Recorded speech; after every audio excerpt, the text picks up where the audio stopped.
Baik, kita teruskan. Ini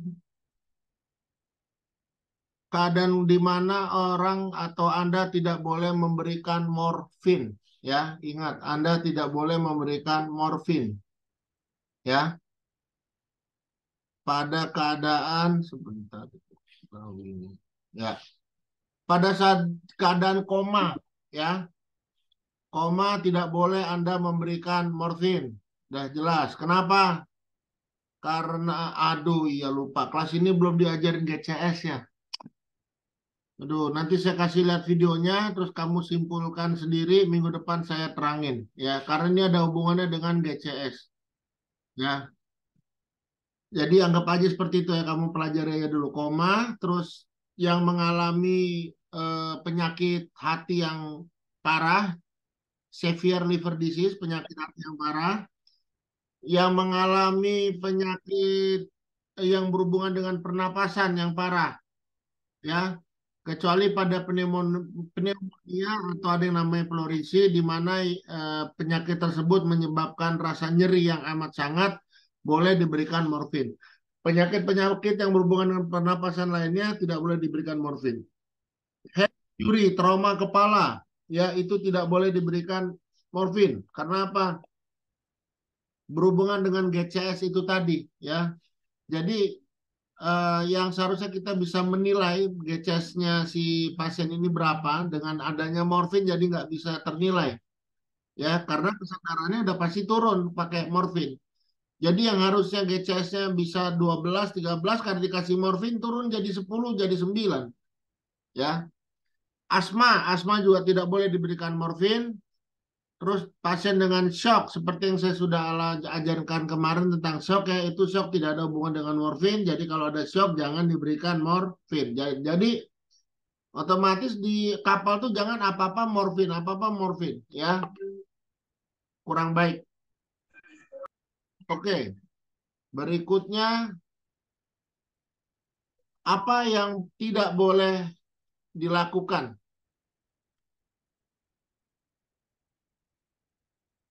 Bentar ya.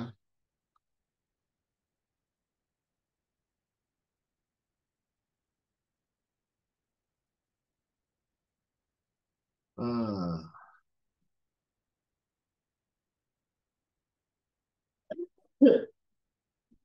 Maaf. Jangan memulai pengobatan dengan analgesik yang lemah pada pasien yang jelas-jelas menderita sakit parah. Jadi itu Anda harus lihat mukanya dia, mukanya di nomor berapa. Jangan mukanya nomor 4, nomor 5, tapi obatnya kamu kasih aspirin atau paracetamol. Jangan. Ya, harus yang proper, harus yang adekuat. Adekuat itu harus yang sesuai. Ya, segera memberikan obat anti nyeri sebelum Anda mengutamakan diagnosis. Ini ada benernya, tapi oke, kalau sudah tahu maksudnya ini, menentukan diagnosis maksudnya ini, apakah dia berhubungan dengan hati, penyakit pernapasan, cedera kepala, berhubungan dengan asma, ya. Emang nyeri tapi obatnya bukan morfin. Sekali lagi, ya, nyeri tapi obatnya bukan morfin. Kalau mau kasih morfin, ya, kalau mau kasih morfin, konsultasi medis terlebih dahulu, ya. Konsul medis dahulu. Tuh, kalau kamu tetap memberikan morfin, konsul medis dahulu, ya.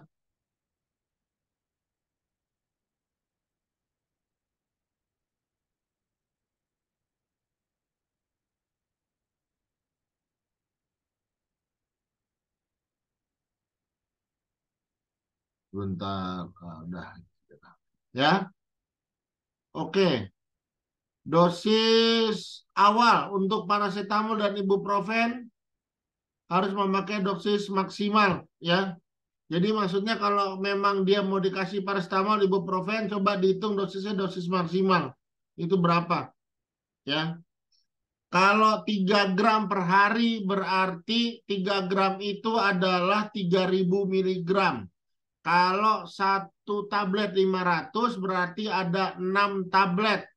yang boleh dimasukkan ke dalam tubuh per hari. 6 tablet per hari, 1 hari 3 kali minum, berarti sekali minum berapa? 6 dibagi 3, 2 tablet per 1 kali minum. Oke, maksimal. Dari mulai 1,5 juga nggak apa-apa. 1,5 tablet per sekali minum. Ya, 1,5 tablet per sekali minum. Jangan memberi pasien analgesia dengan dosis lebih rendah daripada yang dianjurkan. Ya, betul. Jangan menambah interval yang rekomendasi. Ya, nggak boleh. Peraturannya kalau sehari 2 kali, ya 2 kali, 3 kali, 4 kali, 5 kali, dan seterusnya itu harus diikutin. Ya, harus diikutin. Tentang morfin. Nah, ini Anda juga harus tahu tentang morfin ya. Bentar. Morfin itu lebih efektif jika dosis kecil diberikan lebih sering daripada dosis besar. Ya, dosis besar sehari 2 kali, mending dosis kecil sehari bisa 3 kali, 4 kali. Ya, ada 3 macam sediaan, nggak usah lah. Ya, pemakaian oral, oral tuh maksudnya obat tablet ya. Oral di sini maksudnya obat tablet. Efeknya terlihat 1 jam dan berakhir 4 jam. Dan efeknya oral itu sama obat suntik. Perbandingannya itu 20 miligram obat tablet, obat oral, itu kekuatannya sama dengan 10 miligram obat suntik IM. IM itu adalah intramuskular. Intra itu melalui, muskular itu otot. Jadi penyuntikan melalui otot. Ya, intramuskular. Nanti ada saatnya saya memberikan Anda bagaimana caranya menyuntik ya dengan video. Untuk minggu depan atau nanti saya kabarin lagi kalau kita mau belajar menjahit ya harus bawa guling ya. Nggak usah satu kelas bawa satu guling 1 orang, nggak usah. Perwakilan aja satu kelas berapa guling lah ya. Pemakaian obat oral itu diberikan untuk pasien yang masih bisa makan ya. Itu sebaiknya kasih aja obat oral. Tapi pemakaian obat suntik IM itu biasanya pada orang yang memang dia membutuhkan penurunan rasa nyeri yang lebih cepat ya karena mungkin udah sakitnya nggak ketahan lagi dan sebagainya ya. Kalau oral itu efeknya 1 jam ya, 1 jam. Kalau IM itu efeknya 10 sampai 15 menit ya, 10 sampai 15 menit. Yang berakhir hingga 2 sampai 3 jam. Mau dikasih lagi yaitu tergantung daripada anjuran dokter atau nakodanya dalam hal ini mungkin ya. Pemakaian IV efeknya segera berakhir 2-3 jam. Morfin menghasilkan banyak efek termasuk analgesia, menurunkan motilitas saluran cerna. Jadi saluran cernanya motilitasnya berkurang. Motilitas itu apa? Gerak. Geraknya berkurang dia. Depresi pernapasan. Orang mau napas susah. Ya ini hati-hati. Kalau kebanyakan depresi pernapasannya inilah yang menjadi bahaya. Ini jadinya bahaya banget. Makanya perlu yang obat tadi yang namanya naloxon itu tadi. Paham nggak?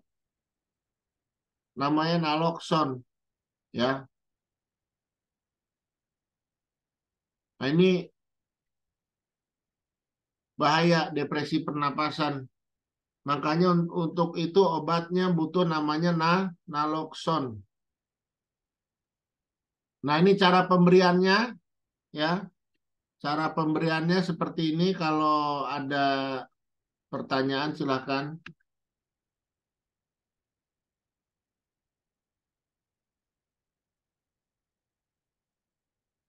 Untuk dewasa intravena. Intravena itu suntikan, intra itu melalui vena itu ya vena pembuluh darah. Ya suntikan melalui pembuluh darah.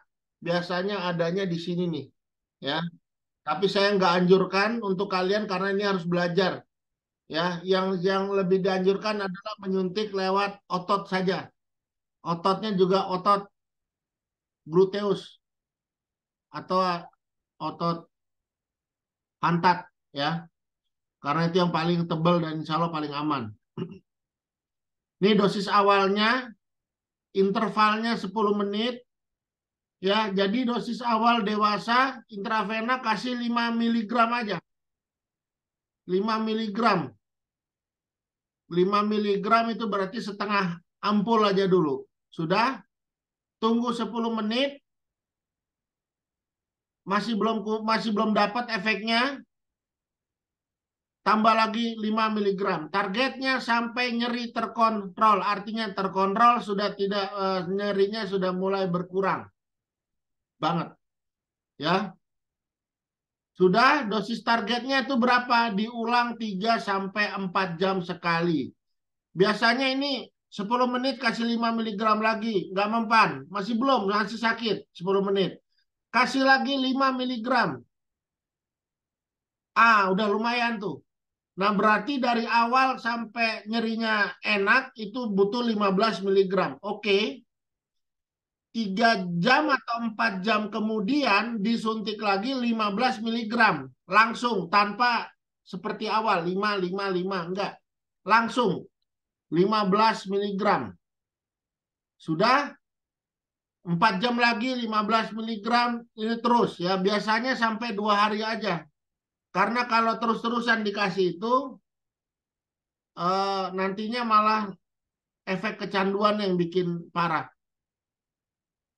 Ya, saya nggak bicara anak-anak ya, saya bicaranya dewasa aja. Lalu yang oral, oral itu seperti apa? Nah, oral itu makan obat tablet. Ya, yang bolehnya itu di atas 13 tahun. Ya, di atas 13 tahun sudah dihitung dewasa. Kalau di bawah 12 tahun itu hitungnya masih anak-anak. Ya,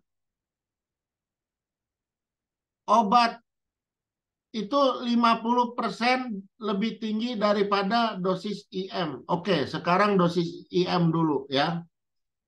Intramuskular melalui otot. Sekarang dewasa umurnya berapa? Umurnya 20 tahun, berarti masuknya 16 sampai 39. Setiap 2 jam diberikan 7,5 sampai 12,5. Ambil aja yang 10 karena itu satu ampul, kayak satu ampul 10. Ambil aja 10. Udah. Kalau intramuskular langsung. Bedanya sama intravena pada penggunaan obatnya. Intravena dicicil. 5 mili dulu, 5 mili, 5 mili. Kali itu langsung aja udah. Nanti setiap 2 jam kasih lagi 10, 10, 10. Begitu ya. Nah, oke, berarti dosisnya 10 ya. Nah, kalau obatnya obat oral, dosisnya berapa? Ya bukan 10. Dosisnya berapa? 50% lebih tinggi daripada IM. Berapa 50%-nya? 50% kali 10 berapa? 15 kan? Jadi 50% lebih tinggi. 50%-nya lebih tinggi, 5 tambah 10, 15. Berarti yang dipakai untuk oral adalah 15 miligram. Ya, untuk anak di atas 13 tahun. Ini kalau ada yang nggak paham langsung tanya. Yang nggak paham langsung tanya. Karena kalau udah nggak tanya di sini, Anda tersesat sampai akhir. Nggak akan paham. Sampai akhir nggak akan paham. Ya.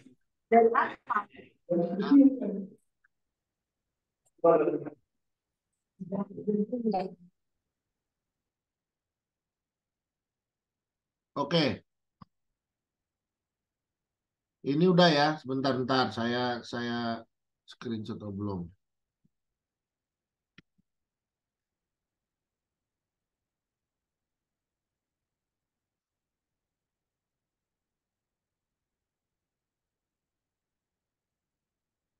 Ya.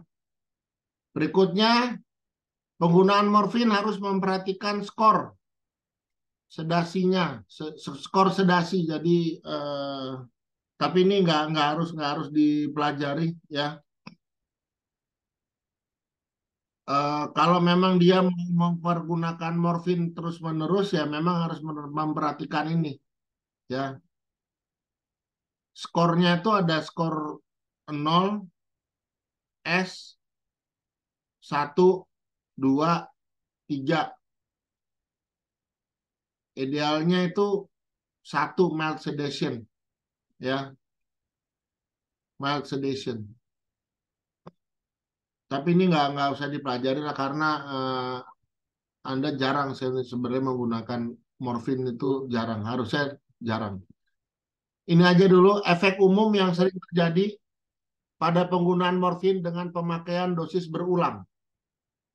Ya, efek umum yang sering terjadi dari penggunaan morfin pada pemakaian dosis berulang. Ada depresi pernapasan, ada sembelit, ada muntah. Kalau depresi pernafasan ini adalah buruk, makanya dikasih naloxon. Ya, terus hitung laju pernapasannya berapa. Kemungkinan depresi pernapasan ditunjukkan oleh tingkat sedasi, dinilai menggunakan skor sedasi. Ya, jadi memang skor sedasi itu untuk melihatnya adanya kemungkinan dia mengalami depresi pernapasan. Ya, target kita di 1 itu aja, di angka 1 targetnya. Ya, oke. Sembelit, sembelit itu susah buang air besar, intake asupan cairan dan makan kayak buah dan sayuran harus direkomendasikan. Muntah. Nah, kalau muntah berikan ondansetron 4 miligram yang dapat diberikan jika muntah menyusahkan tapi harus dilakukan, tidak diresepkan untuk penggunaan reguler. Ya, jadi ini memang untuk kasus tertentu saja. Ya, ondansetron 4 miligram itu adalah obat anti mual dan muntah yang terbaik, yang terkuat yang ada di dunia medis sekarang ini. Ya, nah ini apa itu sedasi? Coba kita lihat nih sebentar.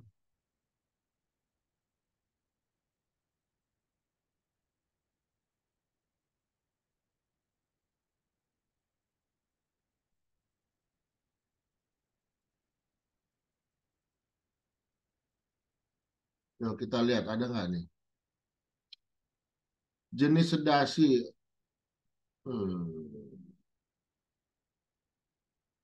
Iya sedasi itu obat bius sih sebenarnya, tapi apa ya? Saya kok gimana cara ngomongnya? Sedasi adalah keadaan, nah ini keadaan mulai hilangnya kesadaran, ya.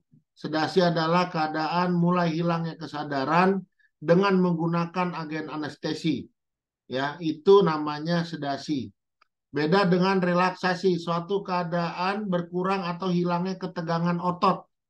Jadi ototnya kurang tegang atau tidak tegang lagi dalam keadaan relaksasi, dari kata relax, relax ya. Atau bahasa Latinnya disebut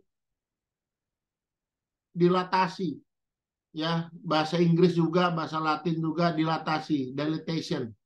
Itu dilatasi, relaksasi sama ya. Kalau lawannya itu apa? Lawannya dari dilatasi. Lawannya adalah kontriksi ya. Lawannya adalah kontriksi. Oke, kita lanjutkan lagi. Oh, tadi ya. Ya. Jadi dia penurunan kesadarannya tidak terlalu dalam, makanya masih dihitungnya mild. Kalau udah mild, penurunan kesadarannya nggak terlalu dalam, tapi nyerinya sudah bisa teratasi, itu udah oke, ya. Udah oke karena kalau dia sampai moderat, apalagi deep, kemungkinan akan mengalami depresi pernapasan, ya. Kemungkinan akan mengalami depresi pernapasan. Sebentar, dikit lagi.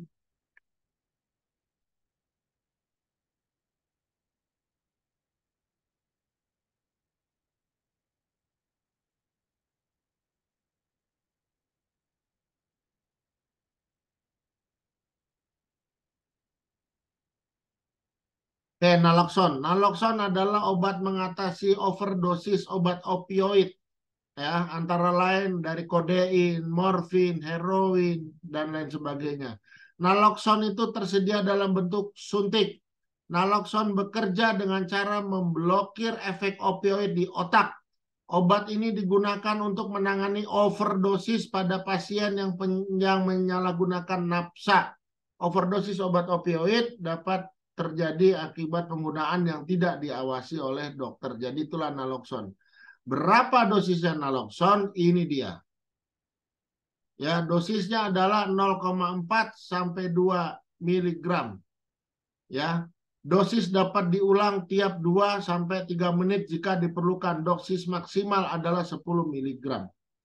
Ya, ini obat suntik. Jadi udah dibilang nggak ada tabletnya ya. Udah dibilang di sini bahwa nah ini naloxon tersedia dalam bentuk suntik. Ya. Oke. Anak-anak itu 10 mikrogram. Bacanya hati-hati MCG. MCG itu ya 10 mikrogram.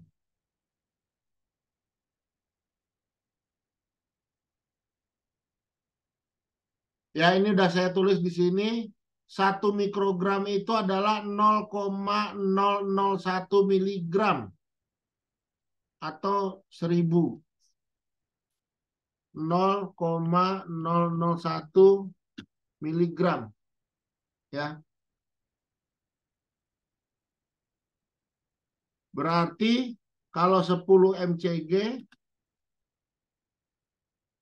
sama dengan 10 kali 0,001 sama dengan 0,001 0,01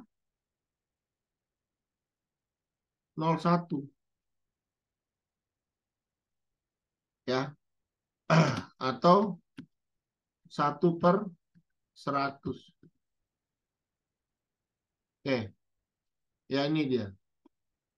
Dosisnya itu kalau buat anak-anak dilanjutkan dengan 100 per kilogram berat badan. Jadi tadi kalau 15 kilogram berarti berapa ya? Ini nanti keluar di ujian. Oke, ini Richmond Agitation Sedation Score atau RAS. Ini kita tidak pelajari dulu. Ya, oke. Penggunaan naloxon terakhir ini yang harus kalian pelajari. Ya, kalau kalian mau menggunakan tramadol dan morfin. Dan sebaiknya diingat naloxon harus tersedia apabila Anda menyediakan morfin ataupun tramadol di atas kapal. Sekali lagi, naloxon harus tersedia kalau Anda menyediakan morfin ataupun tramadol di atas kapal. Oke, saya sudahi dulu sebentar ya. Untuk videonya saya sudahkan dulu. Ya, terima kasih semuanya. Itulah video untuk chapter 3-nya. Semoga bermanfaat. Maaf kalau ada salah kata. Dukung terus channel saya, Dr. Haryo out.